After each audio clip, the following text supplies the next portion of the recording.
आ गए मेरी मौत का तमाशा देखने, अब मुझे लटका देंगे, जुबान ऐसी बाहर आएगी, आंखें बाहर आएगी। कोई व्यक्ति इस हद तक गलती ही ना करे कि उनको इस प्रकार के सजा का पात्र बनना पड़े, कितना अच्छा होता। लेकिन जब ऐसी घटना हो जाती है तो उससे जुड़े कुछ तथ्य होते हैं जिनके बारे में हम लोग सोचते हैं कि क्या होता होगा। जेल के अंदर बहुत सारी बातें हैं, इस छोटी सी वीडियो के अंदर मैं तमाम बातें आपसे कर रहा हूँ। हेलो दोस्तों, मैं नवनीत हूँ, get ready to know with Navneet. जज साहब जब भी किसी सजा याफ्ता को फांसी की सजा देते हैं उसके बाद वो कलम को तोड़ देते हैं। वो ये सिंबलाइज करना चाहते हैं कि मेरे पास कलम होकर भी और मैं जज होकर भी अपने इस फैसले को वापस नहीं ले सकता। और एक मान्यता ये भी है कि जिस कलम से किसी की मौत लिखी जा चुकी है वो कलम अब किसी प्रकार से उपयोग में नहीं लाना चाहिए। दोस्तों, उम्र कैद की सजा याफ्ता जो है, क्या उनको 14 सालों के बाद रिहा कर दिया जाता है? बहुत लोग ये प्रश्न अपने दिमाग में रखते हैं, लेकिन ऐसा बिल्कुल नहीं है। लेकिन हमारे संविधान में ऐसा प्रावधान है कि अनुच्छेद 72 के तहत राष्ट्रपति और अनुच्छेद 161 के तहत गवर्नर उस सजा याफ्ता की सजा को, जो उम्र कैद की सजा है, उसको माफ कर सकते हैं। लेकिन एक शर्त पे,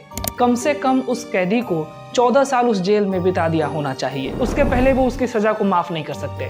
ऐसा माना जाता है कि इतने लंबे समय तक बाहरी दुनिया से कट ऑफ होने के बाद हो सकता है कि उसकी प्रवृत्ति बदल गई हो, उसमें सुधार आया हो, तो अब उसको बाहर आजाद करने में कोई खतरा न हो। यही सोचते हुए उनको माफी दी जाती है। दोस्तों, बहुत लोग अभी भी ये सोचते हैं कि जेल के अंदर की जो जिंदगी होती है वो आधे दिन की होती है, यानी 24 घंटे में हम लोग एक दिन बिताते हैं तो 24 घंटे में जेल के अंदर 2 दिन बीत जाता है। यानी अगर किसी कैदी को 5 साल की सजा हुई है तो वो 2.5 सालों में ही बाहर निकल जाएगा। लेकिन ऐसा बिल्कुल नहीं है। जेल के अंदर की जो जिंदगी होती है और बाहर की जो जिंदगी है, दोनों 24-24 घंटे की होती है। यानी अगर 5 सालों के लिए किसी को अगर सजा सुनाया गया है तो वो 5 साल के बाद ही बाहर आएंगे, न कि 2.5 सालों में। दोस्तों, अब एक बहुत ही गौर फरमाने वाली बात है जिसपे हो सकता है कि मैंने आपने कभी ध्यान न दिया हो। जज साहब जब फांसी की सजा सुनाते हैं उस समय वो एक बात कहते हैं, हैंग टिल डेथ। क्या मतलब हुआ कि तब तक लटकाओ जब तक वो मर न जाए। क्योंकि उड़ती उड़ती एक कहानी आती है, इसका सत्यापन मैं नहीं करता हूँ, लेकिन ऐसी कहानी है कि एक बार इतिहास में कभी किसी जज ने एक मुजरिम को फांसी की सजा सुनाई और जैसे ही उसको फांसी दिया गया, वहां जो वकील उनके खड़े थे उन्होंने तत्काल अपील कर दिया कि अब उसके शरीर को नीचे उतार दिया जाए। वकील साहब ने कहा कि जज साहब, आपने बोला था कि उसको फांसी पर लटका देना है, ऐसा नहीं कहा था कि मरते दम तक उसको लटकाना है। और जब उसके शरीर में प्राण बाकी था तभी उसको नीचे उतार दिया गया। ये कहानी कितनी सही है ये मैं नहीं जानता, लेकिन जज साहब ऐसा बोलते हैं कि हैंग टिल डेथ, जब तक वो मर न जाए उसको लटकाए रखो।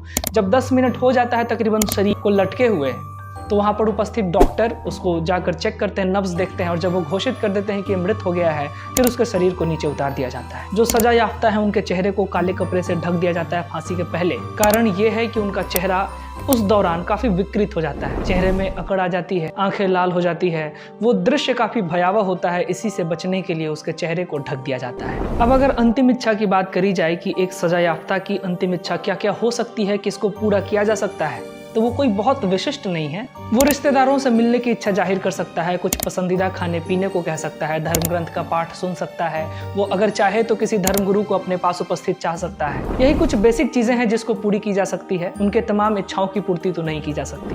फांसी देने के तुरंत पहले जल्लाद उसके कान में जाकर कुछ बात कहता है। वो कहता है, मुझे माफ करना, मैं तो एक सरकारी कर्मचारी हूँ, कानून के हाथों मजबूर हूँ। और फिर कैदी जिस धर्म से बिलोंग करता है उसी के अनुसार राम राम या खुदा हाफिज कह के अलविदा कहता है। दोस्तों, जेल के अंदर की करेंसी क्या होती है? क्या बाहरी दुनिया में चलने वाले पैसे को ही अंदर चलाया जा सकता है? तो ऐसा बिल्कुल नहीं है। जो भी जेल में कैदी होते हैं उनको उनके नाम और कोड के हिसाब से कुछ कूपन दिए जाते हैं ताकि उस कूपन को सिर्फ वही कैदी इस्तेमाल कर सके। अगर असली पैसा अंदर दिया जाने लगा फिर तो वहां पर छीना छोड़ी की घटना अंदर में भी होने लग जाएगी। 2, 5, 10 और 20 के कूपन उनको दिए जाते हैं और ज्यादा से ज्यादा वो 2000 के ही कूपन रख सकते हैं। अगर वो इंडियन करेंसी को अपने पास रखे हुए पाए गए तो उनको न सिर्फ जब्त किया जाएगा बल्कि हो सकता है कि उनकी सजा को बढ़ा भी दी जाए।